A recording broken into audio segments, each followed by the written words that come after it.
The stories I'm about to share were sent to me through anonymous emails, from people I'll never meet, with names I'll never know. They asked me to tell their stories because they can't, because no one believed them the first time. Now legally I gotta say this, I can't verify any of this. I don't know if these people are real, I don't know if these events actually happened. Any resemblance to actual persons, living or dead, or actual events is purely coincidental. I'm just the messenger here, but what I can promise you is that we're going down an iceberg tonight, and every layer gets darker, every story cuts deeper, because that's what these people asked for. They wanted someone to understand what they went through, and now you're about to understand too. First dates are supposed to be fun and awkward, but sometimes the person sitting across from you isn't nervous at all. Sometimes they've done this before. Sometimes they've been waiting for you specifically. And sometimes, by the time you realize you're not on a date anymore, you're already somewhere you can never come back from the same person. The scariest part isn't what happens, it's how normal everything feels right up until the moment it doesn't. How the smile stays perfect even when the words turn wrong. How the eyes stop blinking when they think you're not looking. How the hand on your back becomes the hand on your wrist, becomes the hand over your mouth. And if you want to hear how deep this iceberg really goes, hit that subscribe button now, because someone lived through every single one of these stories. Alright, let's descend into the first layer.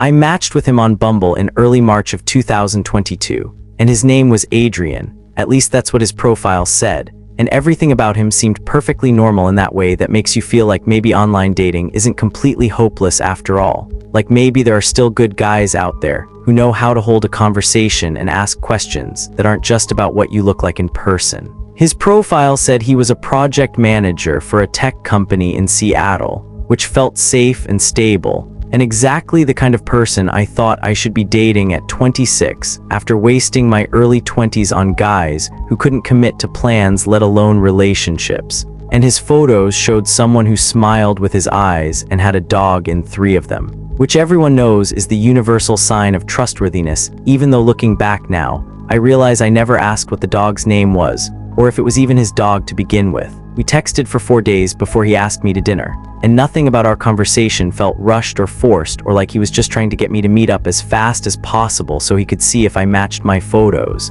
Instead, he asked about my day. Remember details I'd mentioned casually, like the fact that my favorite coffee order changes with the seasons, or that I have this irrational fear of birds that comes from a childhood incident I barely remember. And when he finally suggested meeting in person, he gave me 3 different restaurant options and said I could pick whichever made me most comfortable, which I thought was incredibly thoughtful at the time. I picked the Italian place in Capitol Hill because it had good reviews and I'd been meaning to try it, and he said that was perfect. Said he'd make a reservation for 7 p.m. on Saturday, and something about the way he phrased it, about how he'd make a reservation instead of just saying he'd get us a table, should have registered as unusual, but it didn't because I was too busy feeling relieved that someone actually wanted to plan a real date, instead of just suggesting we hang out sometime. Saturday came and I showed up 7 minutes early because I'm always early. It's this thing I inherited from my mom, who believes that being on time is actually being late.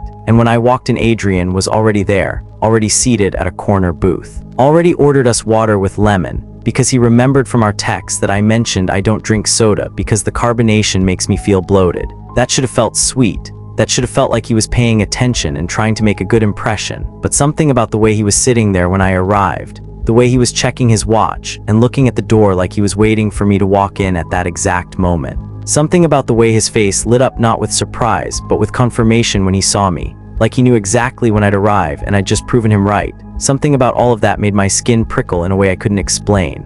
I slid into the booth across from him and he smiled, and it was a nice smile, the kind that reaches the eyes and makes you feel like maybe this person genuinely enjoys your company. And he said I looked beautiful, which I did because I'd spent an hour getting ready. And then he said we should start with appetizers because the kitchen gets backed up after 7:30 and we want to make sure we have enough time for everything. I asked what he meant by enough time for everything, and he said, oh, you know, appetizers and entrees and hopefully dessert if we're still having fun, which sounded normal enough, even though something about the way he said, if we're still having fun, made it sound less like a hopeful possibility and more like a scheduled agenda item he was checking off a list. Dinner started the way first dates are supposed to start, with small talk that gradually becomes real talk. with questions about jobs and hobbies and the kind of music you listen to when you're alone in your car. And I have to admit, I was starting to relax, starting to think that maybe I'd been paranoid about the whole timing thing, that maybe he was just organized, and there's nothing wrong with someone who plans ahead and wants things to go smoothly.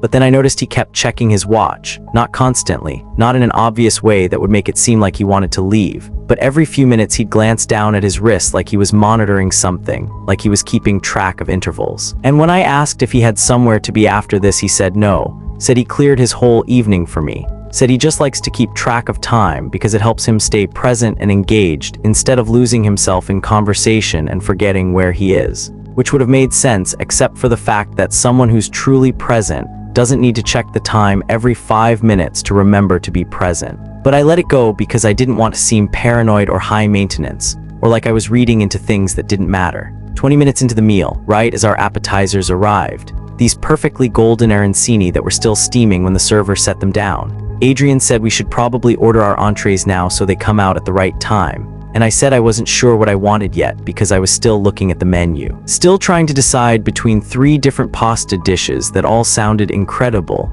and he said that's okay, said he'd already picked something for me based on what I told him I liked in our texts. I felt my stomach flip when he said that, not in a good butterflies way, but in a something's wrong but I can't articulate what way, and I asked what he meant and he said, well, you mentioned you love anything with truffle oil, and you said you prefer cream-based sauces over tomato-based ones, and you don't like too much garlic because it upsets your stomach. So I thought the mushroom risotto would be perfect for you. And the thing is, he was right. It was perfect. It was exactly what I would have chosen if I'd had 5 more minutes to read the menu. But I didn't choose it. He chose it for me based on information I'd given him casually over text. The information I didn't realize he was cataloging and storing and planning to use to make decisions on my behalf. I should have said something, should have said I wanted to order for myself, should have told him that just because he remembered details about my preferences doesn't mean he gets to decide what I eat.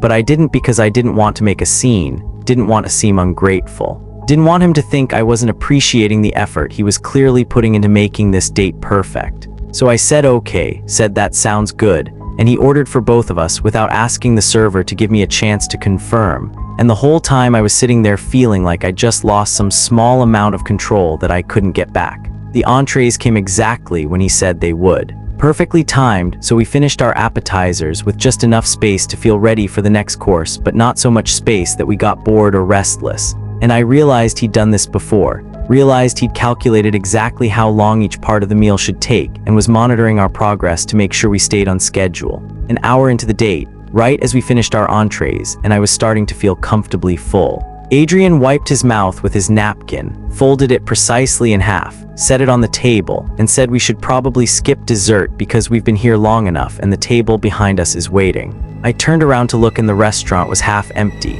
There was no one waiting, no line at the door, no hostess seating people in a rush. And when I pointed that out, he said, well, they will be soon. Said Saturday nights get busy around 8:30, and we've been here an hour and 12 minutes, which is right when the dinner rush starts picking up. I asked how he knew we'd been there an hour and 12 minutes, and he held up his wrist, showed me his watch, and said he keeps track, said it's just something he does. Said it helps him manage his time efficiently so he doesn't accidentally overstay anywhere or make people feel uncomfortable by lingering too long. But we were the only ones who would have felt uncomfortable if we lingered. There was no one waiting for our table, no server hovering nearby trying to turn the table over, just Adrian deciding unilaterally that our date had reached its natural end point because his internal timer said so. He was already standing, already pulling out his wallet, already calculating the tip down to the exact cent based on some formula he'd apparently predetermined. And when I offered to split the check, he said no, said he'd planned for this, said he'd budgeted the entire evening down to the dollar, and splitting it would throw off his accounting. His accounting. Like our date was a business expense that needed to be reconciled at the end of the fiscal quarter. We walked out into the parking lot and he asked where I parked. And I pointed vaguely toward the street even though I couldn't remember if I'd mentioned where I parked or if he just watched me arrive. And he walked me to my car like a gentleman, like someone who was raised to believe you always make sure a woman gets to her vehicle safely. And when we got there, he hugged me. It was a perfectly calibrated hug, not too tight, not too loose, lasting exactly 3 seconds before he pulled back and put a respectful amount of distance between us. And then he looked me in the eyes with that same smile from the beginning of the night and said, That was 1 hour and 42 minutes perfect. I laughed because I thought he was joking, thought he was making some kind of self-aware comment about how he'd been checking his watch all night, but he didn't laugh with me, didn't smile wider or acknowledge that it was funny. He just stood there with that same expression and said first dates should never go over 2 hours or under an hour and a half. Said anything shorter feels rushed and anything longer risks overstaying the natural chemistry window. I asked what he meant by natural chemistry window, and he said it's the optimal amount of time two people need to determine compatibility without investing so much time that they feel obligated to see each other again out of guilt for the time spent. And he said it like he was explaining a scientific principle. Like he'd read studies and run experiments and determined through rigorous testing that 1 hour and 30 minutes to 2 hours was the sweet spot for first date duration. Then he said he'd text me tomorrow at 6:15 p.m. because that's when I'm usually done with work and most receptive to conversation. And before I could ask how he knew when I was most receptive to conversation, he was already walking back to his car, already waving goodbye, already checking his watch to see if he was still on schedule for whatever he had planned next. I sat in my car for 5 minutes before I started the engine, just sat there trying to process what had just happened, trying to figure out if I was overreacting or if everything I was feeling was justified. And the thing is, I couldn't point to anything he'd done that was objectively wrong. He'd been polite and attentive, and he'd paid for dinner and walked me to my car. He'd done everything right according to the rules of what a good date is supposed to look like, but it didn't feel right. It felt choreographed. It felt like I just participated in a performance where I didn't know I was acting, but he knew all his lines by heart. I drove home, and the whole way I kept thinking about that hug, about how it had lasted exactly 3 seconds, about how he'd pulled back at precisely the right moment, not too early, not too late, just perfectly timed like everything else. And I started wondering if he'd practiced it, if he'd stood in front of a mirror and counted 1 Mississippi, 2 Mississippi, 3 Mississippi until he got it right. When I got home, I checked our text history because something was nagging at me, something I couldn't quite put my finger on, and I scrolled back through 4 days of conversation looking for whatever it was that was making my skin crawl, and that's when I saw it. Every single text he'd sent me was sent at exactly the same times every day: 8:30 a.m., 12:15 p.m., 6:15 p.m., 9:45 p.m. Not around those times, not approximately those times, not sometime in the morning or during lunch or after work, but exactly those times down to the minute, like he'd set alarms to remind himself when to text me. Like our conversation wasn't spontaneous or organic, but scheduled and predetermined and executed according to a plan I wasn't aware existed. I looked at the timestamps on my own messages and felt my stomach turn because I'd been responding around the same times too. Not because I meant to, not because I was trying to match his schedule, but because that's when he texted and I texted back. And without realizing it, I'd fallen into his pattern. I'd synchronized myself to his rhythm, and he'd trained me to be available at specific times without me ever knowing I was being trained. The next day came and I spent the entire afternoon dreading 6:15 p.m., watching the clock creep closer to the moment I knew my phone would buzz. And right on schedule, at exactly 6:15, my phone lit up with a message from Adrian saying he had a great time last night, saying he'd love to take me out again Friday at 7 p.m., phrasing it not as a question, but as a statement, like the second date had already been decided, and I just needed to confirm my attendance. I stared at the message for a long time, fingers hovering over the keyboard trying to figure out how to respond, trying to decide if I was being ridiculous for letting this bother me so much. And in the end, I just didn't respond at all. I let the message sit there unanswered because I didn't know what to say, and I was hoping that silence would communicate what words couldn't. At 9:45 p.m., my phone buzzed again. Another message from Adrian saying he hoped I was okay, saying he was worried he came on too strong at dinner, saying he knows he can be intense sometimes, but it's only because he really liked me and wanted everything to be perfect. I turned off my phone and went to bed. The next morning, I blocked his number, deleted the Bumble app, and told myself I was done with online dating for a while. 2 days later, there was a package waiting outside my apartment door when I got home from work. No return address, no delivery company logo, just a plain brown box with my name written in neat block letters across the top. And I knew before I opened it that it was from him. Knew it in the way you know something's wrong before you have concrete evidence. In the way your body recognizes danger before your brain catches up. Inside the box was a printed spreadsheet, the kind you'd make in Excel with color-coded cells and formulas and neat little borders separating each section.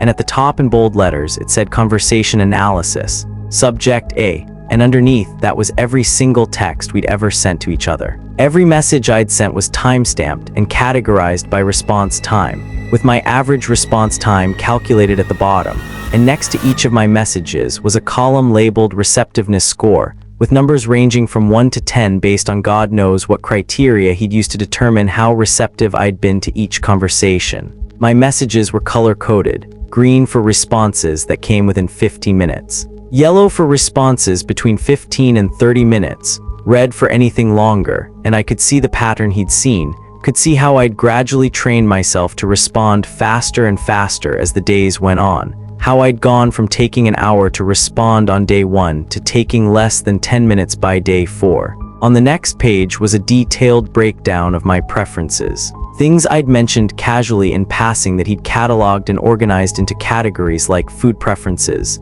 social habits, emotional triggers, and availability patterns. And under each category was a list of everything I'd told him. Every offhand comment I'd made that I thought was just normal getting to know you conversation, but that he'd apparently been recording and analyzing like I was a subject in an experiment. At the bottom of the last page, handwritten in that same neat block lettering, was a note that said, "You were doing so well, I don't understand why you stopped responding. Please let me know what I did wrong so I can adjust my approach for next time." Adjust his approach. Like dating was a process that could be optimized. Like I was a problem that could be solved with the right formula. I took the whole package to the police and they looked at it and said it was creepy but not technically illegal. Said unless he was threatening me or showing up at my house, there wasn't much they could do. Told me to keep it as evidence in case things escalated, but otherwise just to stay vigilant and trust my instincts. I moved 3 weeks later, didn't tell anyone except my parents and my landlord where I was going, scrubbed my social media, changed my phone number, got a P.O. box for my mail. Did everything you're supposed to do when you're trying to disappear from someone who knows too much about your patterns. But here's the thing about people like Adrian, people who see human connection as data to be collected and analyzed and optimized. They don't give up just because you disappear, they just adjust their approach, they update their formulas, they factor in your resistance as a new variable and recalculate. And sometimes, late at night when I'm lying in bed in my new apartment in a neighborhood he doesn't know about, I still catch myself checking the time, still noticing when it's 8:30 a.m. or 6:15 p.m., still feeling like somewhere out there Adrian's sitting at a desk with a spreadsheet open, tracking the days since I disappeared, calculating the probability of when I'll slip up and give away my new location, waiting for me to fall back into pattern. Because people like him don't stop, they just wait for the data to change. And sooner or later, it always does. His name was Nathan. Or at least that's the name he gave me when we matched on Hinge in July of 2023, and everything about his profile suggested he was exactly the kind of stable, well-adjusted person I'd been hoping to meet after 6 months of disappointing dates with guys who still lived with their parents, or couldn't hold a conversation that didn't revolve around cryptocurrency or their fantasy football league. Nathan was 29, worked in data analytics for a cybersecurity firm, had a golden retriever named Biscuit who appeared in all 6 of his profile photos, and his prompts were thoughtful without being try-hard, the kind of answers that suggested he'd put actual effort into his profile, but wasn't taking himself so seriously that he couldn't laugh at his own jokes. We matched on a Wednesday afternoon, and by Wednesday evening we'd already exchanged enough messages that I felt comfortable giving him my phone number, which I normally don't do until I've talked to someone for at least a week.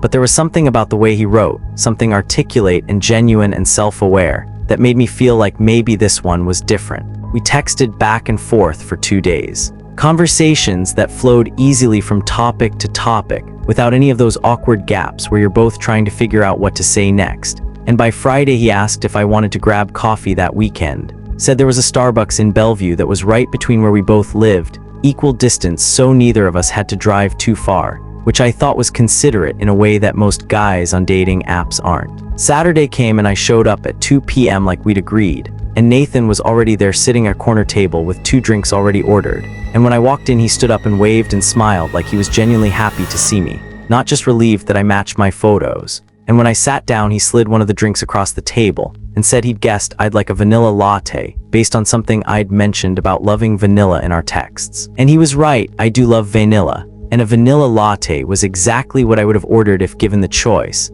but something about the fact that he'd ordered for me before I arrived, before I had a chance to tell him what I wanted, something about that made me feel like I'd already lost some small piece of control over the interaction even though we'd only just started. The first 20 minutes were perfect, exactly what you want from a first date. Easy conversation and genuine laughter, and that feeling of connection that makes you think maybe online dating isn't a complete waste of time after all. And Nathan asked about my work as a graphic designer, about what made me choose that career, about whether I preferred digital design or print. Questions that showed he was actually listening and not just waiting for his turn to talk. But then the questions started getting more specific, more detailed, more pointed in a way that felt less like casual getting to know you conversation, and more like he was filling out a form that required exact answers. He asked what elementary school I went to, and I said Maple Ridge in Spokane, and he nodded slowly like he was committing it to memory. And then he asked what year I graduated from elementary school, what the school mascot was, whether I remembered any of my teachers' names.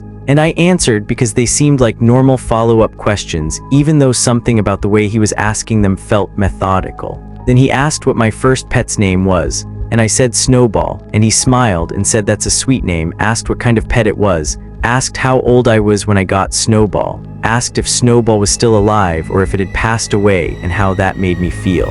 And looking back now, I realize he was mining me for security question answers. But at the time, I just thought he was being thorough, thought he was someone who liked knowing details about the people he was interested in. He asked what street I grew up on and I said Riverside Drive. And instead of moving on to a different topic like a normal person would, he asked what the cross street was, asked if I remembered my house number, asked if we'd lived there my entire childhood or if we'd moved around. And with each question I could feel myself giving him more pieces of information that individually seemed harmless, but together were building a complete picture of my entire history. Then he asked what my mother's maiden name was, and that's when I stopped. I looked at him across the table and I asked why he wanted to know that, and he didn't even blink, didn't hesitate. Just said he was curious about my family background, said he likes learning about people's heritage and understanding where they come from, said it helps him feel connected to someone when he knows their full story. But the way he was looking at me when he said it wasn't curious, it was focused, it was calculated.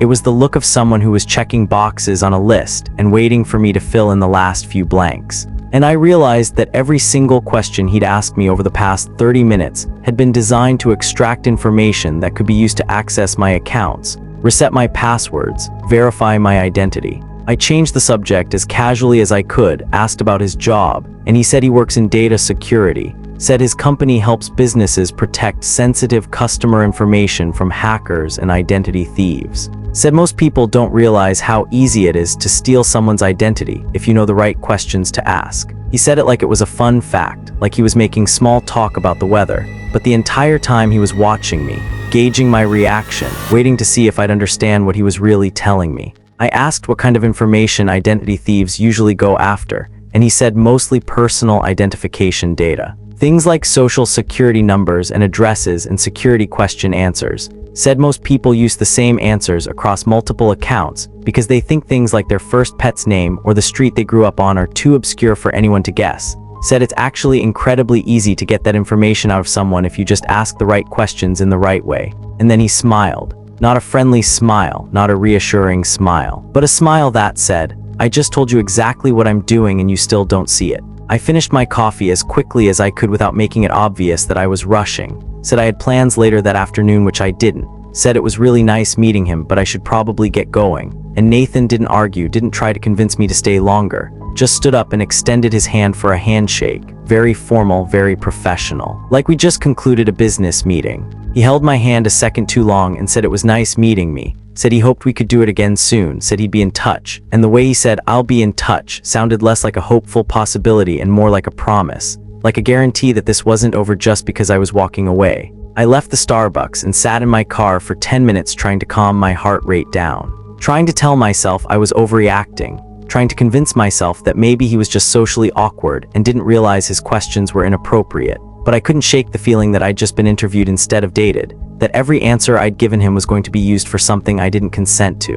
That night I got an email from an address I didn't recognize. Just a random string of letters and numbers followed by a Gmail domain. And the subject line said second date, with a question mark, casual and friendly like he was just following up on our coffee date. And I almost deleted it without opening it because I'd already decided I wasn't going to see him again. But something made me open it anyway, maybe curiosity, maybe the need to confirm what I already suspected. And inside the email was a single PDF attachment with no message, no explanation. Just a file labeled full report and a little paperclip icon. I downloaded it even though I knew I shouldn't, even though every instinct I had was screaming at me not to open it, and when it loaded on my screen I felt all the air leave my lungs. It was a document, professionally formatted with headers and sections and bullet points, titled at the top background report, subject identity verification, and underneath that was my full legal name. Not the shortened version I use on dating apps, but my actual legal name with my middle name spelled correctly, and under that was everything. My current address with apartment number,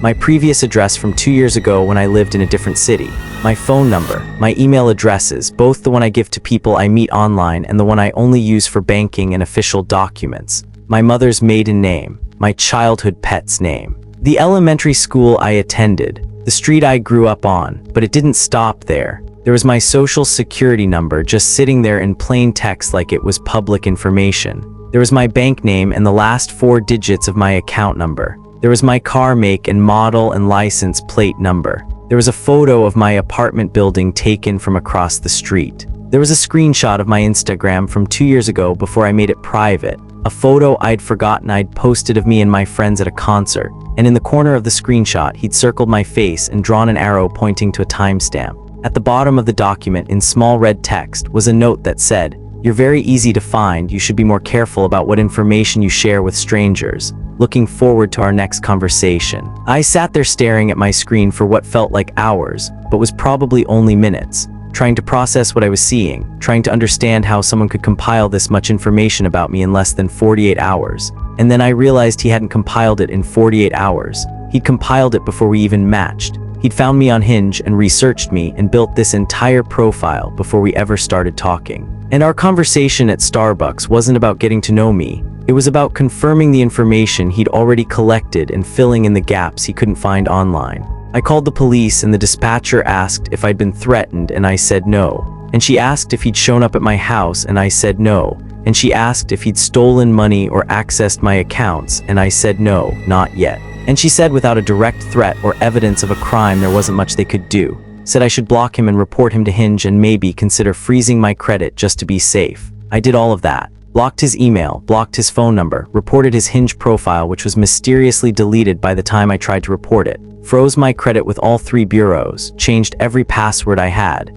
enabled 2-factor authentication on everything, stopped posting on social media entirely, started checking over my shoulder every time I left my apartment. But 2 weeks later I got another email, different address but same random string of characters. And this time there was no subject line, just an attachment, just another photo. It was me walking into my apartment building, the new building I'd moved into 3 days earlier, the building I hadn't told anyone about except my parents and my landlord. The building whose address wasn't listed anywhere online because I'd specifically requested that the leasing office keep my information private. The photo was taken from across the street, same angle as the previous one, and the timestamp said it was from that morning, from 8:43 a.m., which was exactly when I left for work. The email had no message, no text, no explanation, just the photo, just proof that he knew where I was. Just a reminder that moving didn't matter, that blocking him didn't matter, that nothing I did mattered because he'd already collected everything he needed to find me whenever he wanted. I never found out who Nathan really was.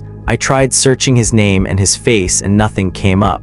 I tried reverse image searching his profile photos and they were all unique, not stolen from someone else. Which meant he'd created an entire fake identity, just convincing enough to pass the basic checks that people do when they match with someone online. The cybersecurity company he said he worked for didn't exist. The phone number he gave me was a burner that stopped working 2 days after our date. The email addresses he used were all temporary accounts that bounced back when I tried to respond. He was a ghost. But ghosts don't take photos of you walking into your apartment. Ghosts don't send you PDF files with your social security number. Ghosts don't know your mother's maiden name and your childhood pet and the street you grew up on. He was real, he's still real, and he's still out there collecting information on someone else right now. Sitting at a Starbucks asking casual questions that sound innocent until you see them all written down in a list and realize you just gave a stranger the keys to your entire life. I still get emails sometimes, not often, maybe once every few months, never with a message, never with an explanation, just a photo. A photo of me at the grocery store.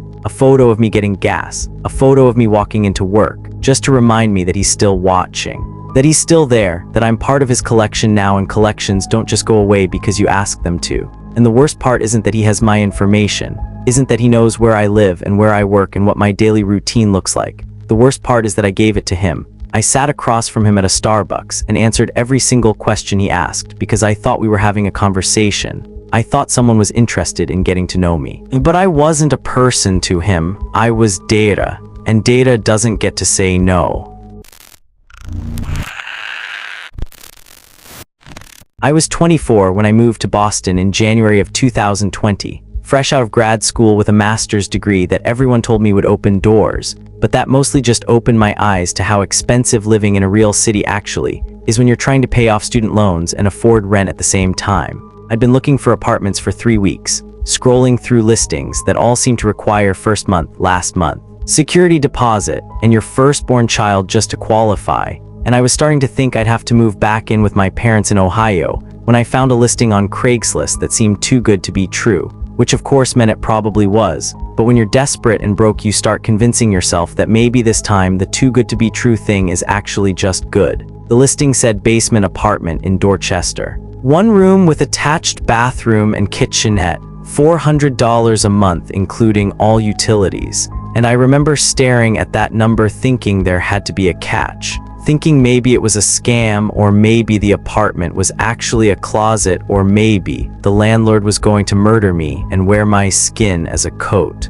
But I called anyway because $400 a month in Boston is basically unheard of, and I figured at the very least I could check it out and see what was wrong with it. A woman answered on the second ring, voice warm and maternal in that way that immediately makes you think of homemade cookies and quilts and safety. And she said her name was Linda. Said she and her husband Richard were renting out their basement because their son had moved out last year, and they were empty nesters now rattling around in a house that felt too big. Said they'd rather have someone living downstairs than have the space go to waste. Said they were looking for a nice young woman who was respectful and quiet and wouldn't throw parties or cause problems. I told her I was definitely quiet, definitely respectful, definitely not a party thrower. And she laughed and said I sounded perfect, said I should come by the next day to see the place. And when I showed up the following afternoon, Linda was exactly what I expected based on her voice, mid-50s with gray-streaked hair pulled back in a loose bun, wearing an apron that had flour on it like she'd been baking. And she gave me a hug before I even introduced myself, said she could tell I was going to be a good fit. She walked me around the back of the house to a separate entrance that led down a short flight of concrete steps to a basement door, and she unlocked it with a key from her pocket and gestured for me to go in first. And when I stepped inside, I was pleasantly surprised because it wasn't the dungeon I'd been expecting. It was actually kind of nice in that cozy basement apartment way where you don't get a ton of natural light, but everything's clean and the ceiling's high enough that you don't feel like you're living in a cave. There was a main room with enough space for a bed and a small couch, a bathroom that was tight but functional, and a kitchenette with a mini fridge and a 2-burner stove and a microwave. And Linda stood in the doorway with her hands clasped together watching me take it all in. And she said she knew it wasn't much, but she and Richard had fixed it up themselves. Said they'd painted and installed new floors and replaced all the fixtures. Said they wanted whoever lived here to feel safe and comfortable. I signed the lease that same day, 6 months with an option to renew, and I moved in the following weekend with everything I owned packed into my Honda Civic, which wasn't much but was enough to make the space feel like mine. The first week was perfect. Exactly what I needed after months of stress and uncertainty. And Linda checked on me once to make sure I was settling in okay, brought me a plate of chocolate chip cookies that were still warm, said if I ever needed anything to just knock on the ceiling and she'd hear me upstairs. Said she and Richard were happy to have me and wanted me to feel like part of the family. I met Richard once that first week, saw him in the driveway loading something into his truck. And he waved when he saw me but didn't come over to introduce himself, didn't say anything, just waved and then got in his truck and drove away. And I remember thinking it was a little odd that he didn't seem as friendly as Linda, but I figured maybe he was just one of those quiet types who doesn't like small talk. But then I started noticing things, small things at first. Things that individually seemed like they could be explained away, but that together started forming a pattern I couldn't ignore. The lock on my door was strange. It was one of those commercial locks you see on bathroom stalls in public places, the kind where there's a little twist mechanism on the inside that slides a bolt into place, But the thing was, the mechanism was on the outside, not the inside. Which meant I could lock myself in from inside the apartment, but someone with the key could lock me in from outside. I asked Linda about it the first time I noticed, said it seemed backward, and she looked at it and frowned like she was seeing it for the first time too. Said that's odd, said Richard must have installed it wrong when he was fixing up the place, said she'd have him switch it around. But when I checked the next day it was still the same, still locking from the outside. I asked again and she said, oh, Richard's been so busy with work. Said he'd get to it soon. Said in the meantime I should just be careful to keep my keys with me so I don't accidentally lock myself out. And I let it go because I didn't want to be a difficult tenant, and I figured as long as I had my keys it didn't really matter which side the lock was on. Then I started hearing footsteps above me at all hours. Heavy footsteps that sounded like someone pacing. Back and forth, starting at midnight and sometimes going until 3 or 4 in the morning. And I could hear the floorboards creaking with each step, could track the path of whoever was walking based on the sound moving across the ceiling. At first I thought maybe Richard worked a night shift and was just restless when he got home, or maybe he had insomnia and walking helped him think.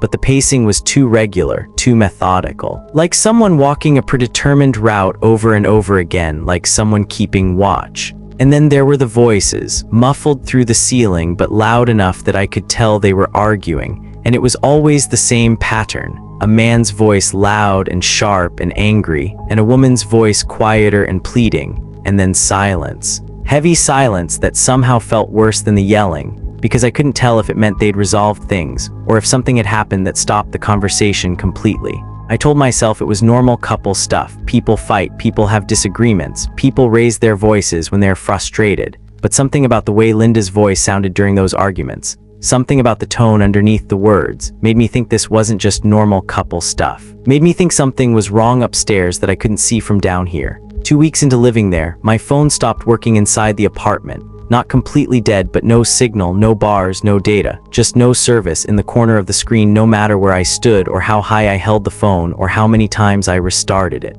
I asked Linda about it and she said, oh yes, the basement has terrible reception. Said something about the concrete walls and the way the house is positioned. Said she'd been meaning to get a signal booster but kept forgetting. Said in the meantime I could use their Wi-Fi and make calls through Wi-Fi calling if I needed to. She gave me the Wi-Fi password and I connected, and it worked fine, which was convenient except it meant every call I made, and every text I sent, and every website I visited was going through their router. Was being logged somewhere on a network they controlled, and I started wondering if that was intentional, if the bad reception was real or if it was something else. Something designed to make sure I had no way to communicate with anyone outside this house without them knowing about it. I started spending more time at the coffee shop down the street, staying there until closing at 9 p.m., using their Wi-Fi instead of Linda and Richard's. Coming home only to sleep and shower and grab clothes. And every time I unlocked my door and stepped inside, I'd feel this wave of dread wash over me. This sense that something was wrong in a way I couldn't articulate, in a way that would sound crazy if I tried to explain it to anyone. But then one night in late January, I came home around 11 p.m. after staying late at the library to work on a project. And the moment I unlocked my door and stepped inside, I could smell it. This thick, heavy smell that didn't belong, cologne or aftershave or some kind of men's body spray, hanging in the air like someone had just been there, like someone had just left. I stood in the doorway with my hand still on the knob, not sure whether to go in or turn around and leave, and I looked around the apartment trying to see if anything was out of place, trying to find evidence of whoever had been inside. But everything looked normal. Everything was exactly where I'd left it, except the smell. Except the undeniable proof that someone had been in my space without my permission. I checked every room even though there were only 3 rooms to check. Looked in the closet, looked under the bed, looked behind the shower curtain and no one was there, but the smell was everywhere, concentrated strongest near my bed. And when I looked closer, I realized my bed had been moved. Not by much. Just a few inches, but enough that I could see the difference in the dust pattern on the floor underneath where the legs had been. Could see where it used to sit versus where it sat now. And I knew I hadn't moved it. Knew I had no reason to move it, which meant someone else had. I went upstairs immediately, didn't even grab my phone, just walked straight up and knocked on Linda's door hard enough that my knuckles hurt.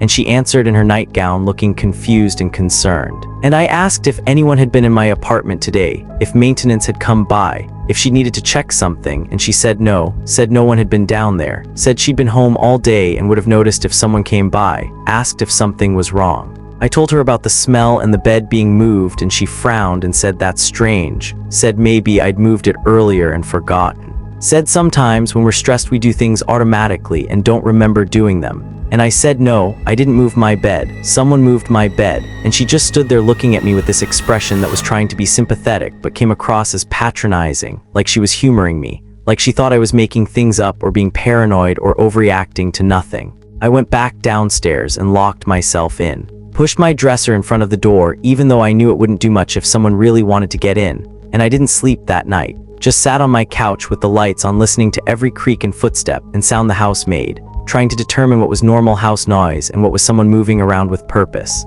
The next day I bought a cheap security camera off Amazon, the kind that connects to your phone and records motion-activated footage. And I hid it on my bookshelf angled toward the door, tucked behind a few textbooks so it wasn't obvious but still had a clear view of anyone who came in. I didn't tell Linda, didn't ask for permission, just set it up and connected it to my phone and told myself that if nothing happened then I'd know I was being paranoid and I could relax. But if something did happen, if someone did come in while I was gone, at least I'd have proof.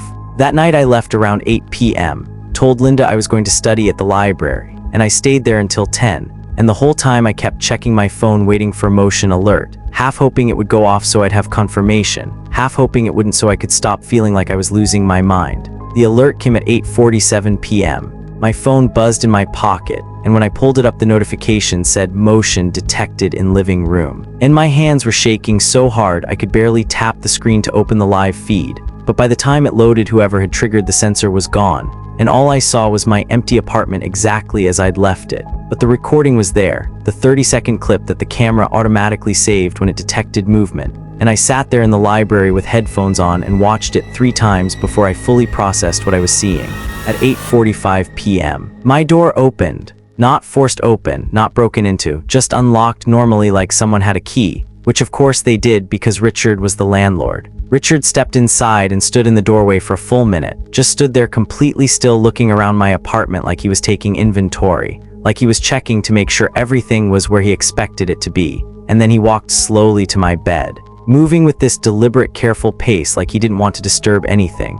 He sat down on the edge of my bed, and I watched him sit there for another minute just staring at the wall, and then he laid down on my bed with his shoes still on, laid down in the exact spot where I sleep, and he stayed there for what felt like forever but was actually about 8 minutes according to the timestamp. Then he got up, walked to my dresser, and opened the top, the one where I keep my underwear and bras and socks, and he just stood there staring into the drawer without touching anything. Just stood there looking for almost a minute before he carefully closed it and walked back to the door. He paused in the doorway, looked around one more time like he was making sure he hadn't left any evidence, and then he left, pulling the door closed behind him, locking it from the outside with the same key he'd used to unlock it. Like nothing happened, like this was routine, like he'd done it before and would do it again. I packed a bag right there in the library, didn't even go back to the apartment that night, just called a friend and asked if I could crash on her couch for a few days, and she said yes, and I drove straight to her place with my hands still shaking. The next morning I filed a police report, brought my laptop to the station and showed them the video. And they watched it and said it was definitely creepy, but technically he was the landlord so he had a legal right to enter the property for maintenance and inspections. And I said he wasn't there for maintenance. He was there to lie on my bed, and they said unless they could prove intent to harm or evidence of stalking behavior there wasn't much they could do. Told me I should break my lease and find a new place. So that's what I did. I broke the lease. Forfeited my security deposit, found a new apartment across town within a week, and I told myself I'd never go back, never set foot in that building again. But I needed my stuff, needed my clothes and my books and my laptop and all the things I'd left behind when I ran. So I went back one last time on a Tuesday afternoon when I knew Richard would be at work, and I brought my friend with me for safety. And we were planning to just grab everything as fast as possible and leave. But when I unlocked the door and stepped inside, Linda was sitting on my bed, just sitting there in my apartment, in my space that I'd paid rent for, sitting on my bed with her hands folded in her lap like she'd been waiting for me. And when she looked up at me, her face wasn't warm anymore, wasn't maternal, it was tired and sad and resigned. She said, "You're leaving."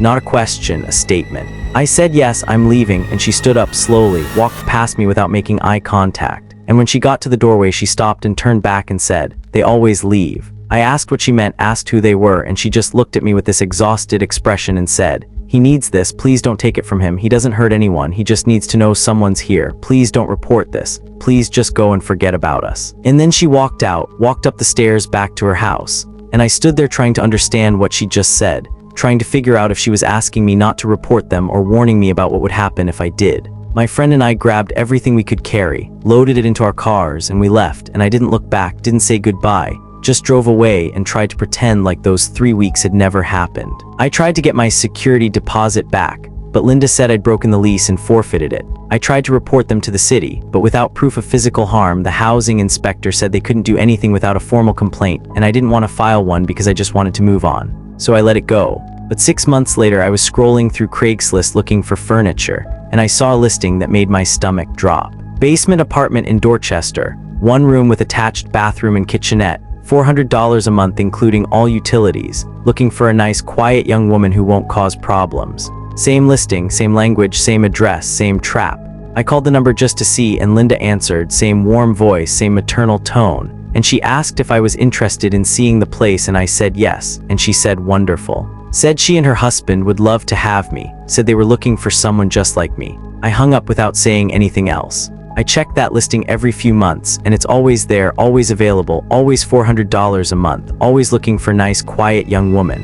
And I think about the girl who moved in after me and the girl before me, and how many girls have slept in that bed, not knowing that Richard has a key, not knowing that he comes down while they're gone, not knowing that the lock on the door works from the outside for a reason. I think about Linda saying they always leave like it's happened multiple times, like there's been a rotation of young women coming and going. And I wonder if they all figured it out like I did, or if some of them stayed longer, stayed until something worse happened, stayed until Richard decided lying on the bed wasn't enough anymore. Because people like him don't stop, they don't get better. They don't wake up one day and realize what they're doing is wrong. They just wait for the next girl who needs cheap rent and doesn't ask too many questions. And Linda keeps baking cookies and smiling that warm smile and telling them they're part of the family now. And the door keeps locking from the outside.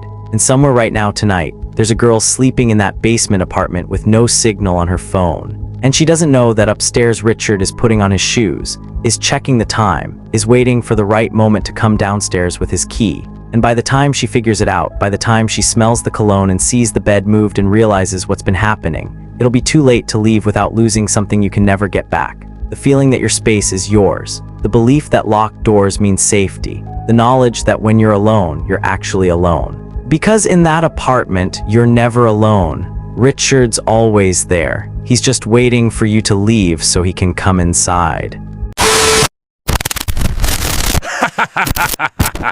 I met him on Tinder in November of 2021, and his name was James, or at least that's what his profile said, and everything about him seemed safe, seemed normal, seemed like exactly the kind of person you'd feel comfortable meeting for dinner after a week of conversation where he'd been respectful and funny, and hadn't sent a single inappropriate message or asked for photos, or done any of the things that usually made me unmatch someone. He said he was 32, worked in finance, lived in Tacoma, had photos that showed him hiking and at breweries and with friends at sporting events. The kind of well-rounded profile that suggested he had a life and hobbies and wasn't just on Tinder because he couldn't meet people in real life. We matched on a Thursday and talked every day for a week, conversations that started superficial but gradually got deeper. And by the following Thursday, when he suggested meeting up for dinner, I felt like I'd gotten to know him well enough to feel safe meeting him in person, well enough that the idea of sitting across from him at a restaurant didn't trigger any of the usual anxiety I got before first dates. He suggested this Italian restaurant in Tacoma that had good reviews,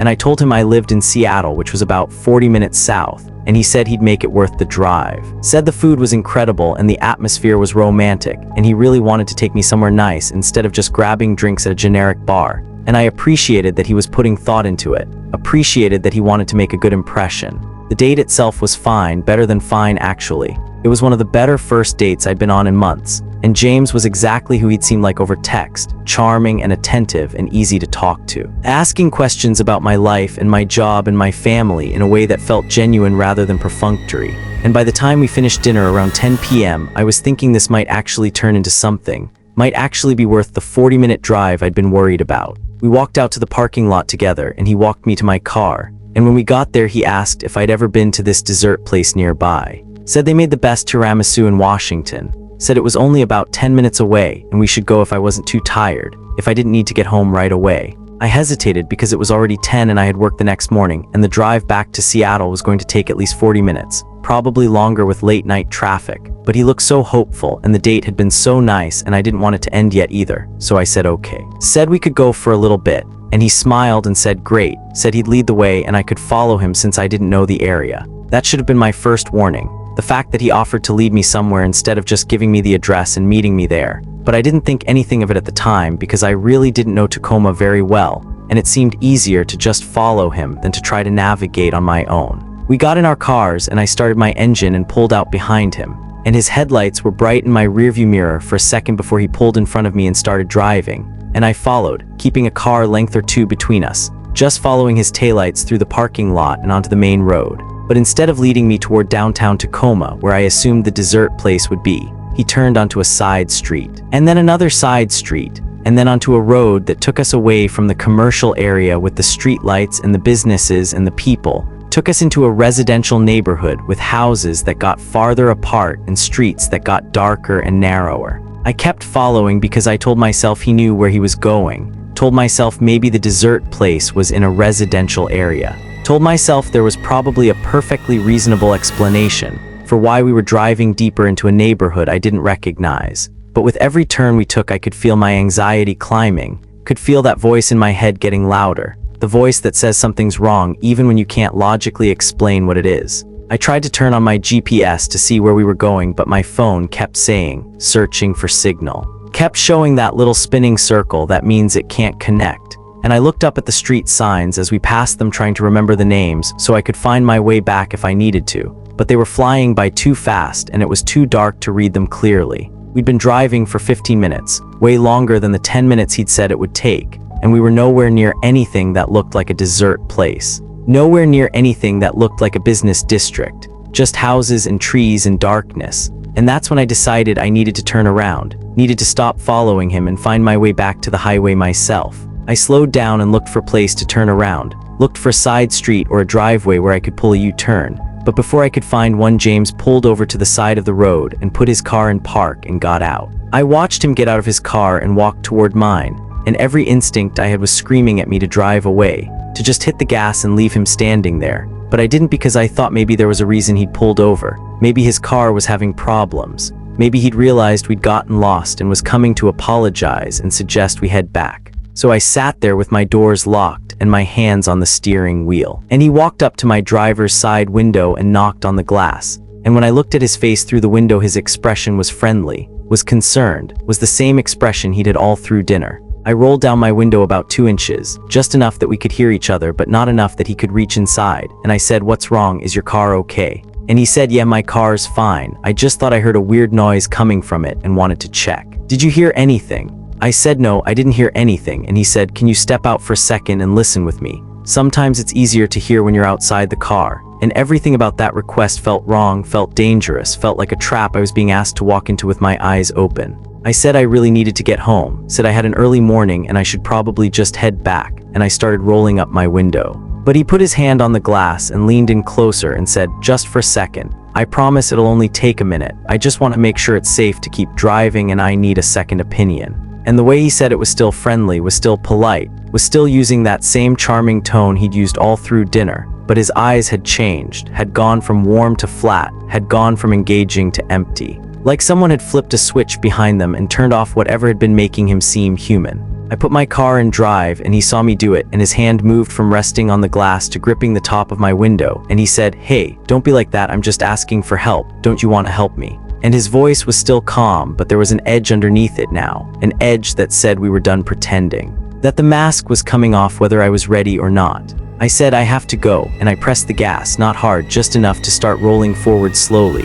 And he had to let go of my window and step back, but instead of just letting me leave, he grabbed for my door handle and tried to open it. And when it didn't open because the doors were locked, he tried again, pulled harder, and then he started hitting the window. Not hard enough to break it, not yet, but hard enough to make his intentions clear, hard enough to make it obvious that he wasn't worried about a noise in his car, that there was no dessert place, that we'd never been heading anywhere except this dark, empty road where no one would see what happened next. I hit the gas for real this time, pressed the pedal to the floor, and my car lurched forward and he stumbled backward. and in my rearview mirror, I could see him standing in the middle of the road watching me drive away. And he wasn't running after me, wasn't getting back in his car to follow me. He was just standing there with his arms at his sides, looking calm, looking patient, looking like someone who knew this wasn't over, someone who knew I'd have to come back through this neighborhood eventually because it was the only way out. I drove as fast as I could without losing control, took the first turn I saw, and then another turn, and then another, just trying to get away from that road. Trying to put as much distance between me and James as possible.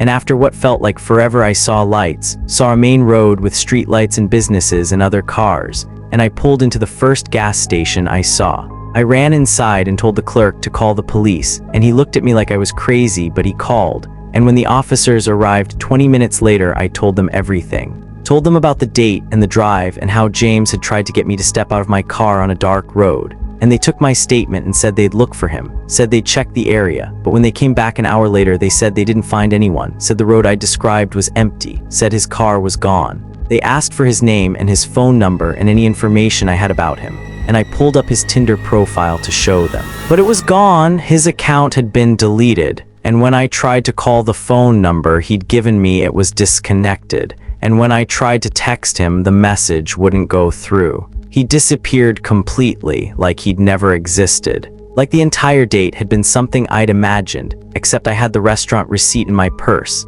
and the memory of his hand on my car window, and the knowledge that I'd come within one decision of stepping out of my car and finding out what he'd really been planning. The police filed a report, but they said without a real name or a working phone number or any evidence of who he really was, there wasn't much they could do. They told me I was lucky I'd trusted my instincts. Told me to be more careful about meeting people from dating apps. Told me that next time I should meet in public and tell someone where I'm going and never follow someone to a second location. Next time. Like there was supposed to be a next time, like I was supposed to just go back on Tinder and start swiping again and hope the next guy didn't try to lure me onto a dark road. I got home at 3 a.m. and my roommate was waiting up for me. And she said I looked like I'd seen a ghost, and I said I think I saw something worse. I think I saw what I almost became, and she didn't ask what that meant because she could see it on my face. A week later I got a text from an unknown number, just 5 words. "You didn't let me show you." And then a photo of my car parked outside my apartment building, parked in my assigned spot that you can only see if you're standing in the parking lot. And the timestamp on the photo said it was taken 5 minutes ago, which meant he was there, right now, standing somewhere in my parking lot taking photos of my car. I called the police again, and they came out again, and they checked the parking lot again, and he was gone again. And they said the same thing they'd said before, that without evidence of a direct threat, there wasn't much they could do. That I should keep my doors locked and be aware of my surroundings and report anything suspicious. I moved 2 months later, broke my lease, didn't tell anyone except my parents and my landlord where I was going, deleted all my social media, changed my phone number, got a new license plate, did everything you're supposed to do when you're trying to disappear from someone who shouldn't know where you are but somehow does. But sometimes, when I'm driving at night, I see headlights behind me and I can't tell if they're just another car going the same direction or if they're following me, matching my speed, staying exactly 3 car lengths back the way James's car had stayed behind mine before I followed him off the main road. I take random turns now, unnecessary exits. I drive in circles and double back, and do everything I can to make sure the car behind me is just a coincidence, and not someone who's been waiting for me to let my guard down, waiting for me to forget that night, waiting for another chance to lead me somewhere dark. Because I know what happens when you follow someone off the highway onto roads that don't have street lights. I know what happens when you trust someone enough to step out of your car in the middle of nowhere. I know because I almost found out, because I came within seconds of finding out. And the only reason I'm sitting here telling you this story right now is because something in my brain, some ancient survival instinct that we're supposed to listen to but usually ignore, that instinct screamed loud enough that I heard it over the part of me that wanted to be polite, wanted to be helpful, wanted to give James the benefit of the doubt. But somewhere, maybe that same night, maybe the next week, maybe months later, there was another girl who matched with James or whoever he really was. Another girl who followed him to a dark road. Another girl whose instinct wasn't quite loud enough. Another girl who stepped out of her car because he seemed so nice and the date had been so good, and why would someone who just bought you dinner want to hurt you?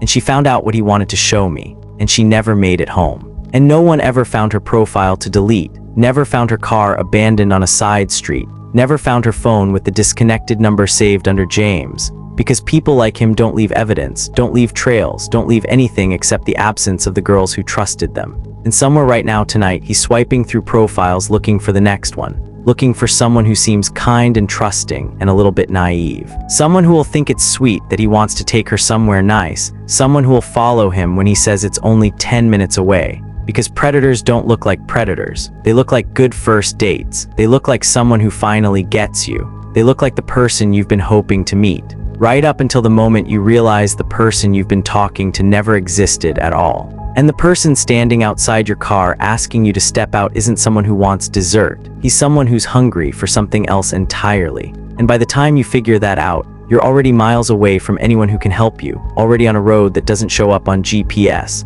already past the point where saying no will be enough to save you. So when someone offers to lead you somewhere, when they say just follow me, when they promise it's only 10 minutes away, remember this story. Remember that I followed. Remember that I barely made it back.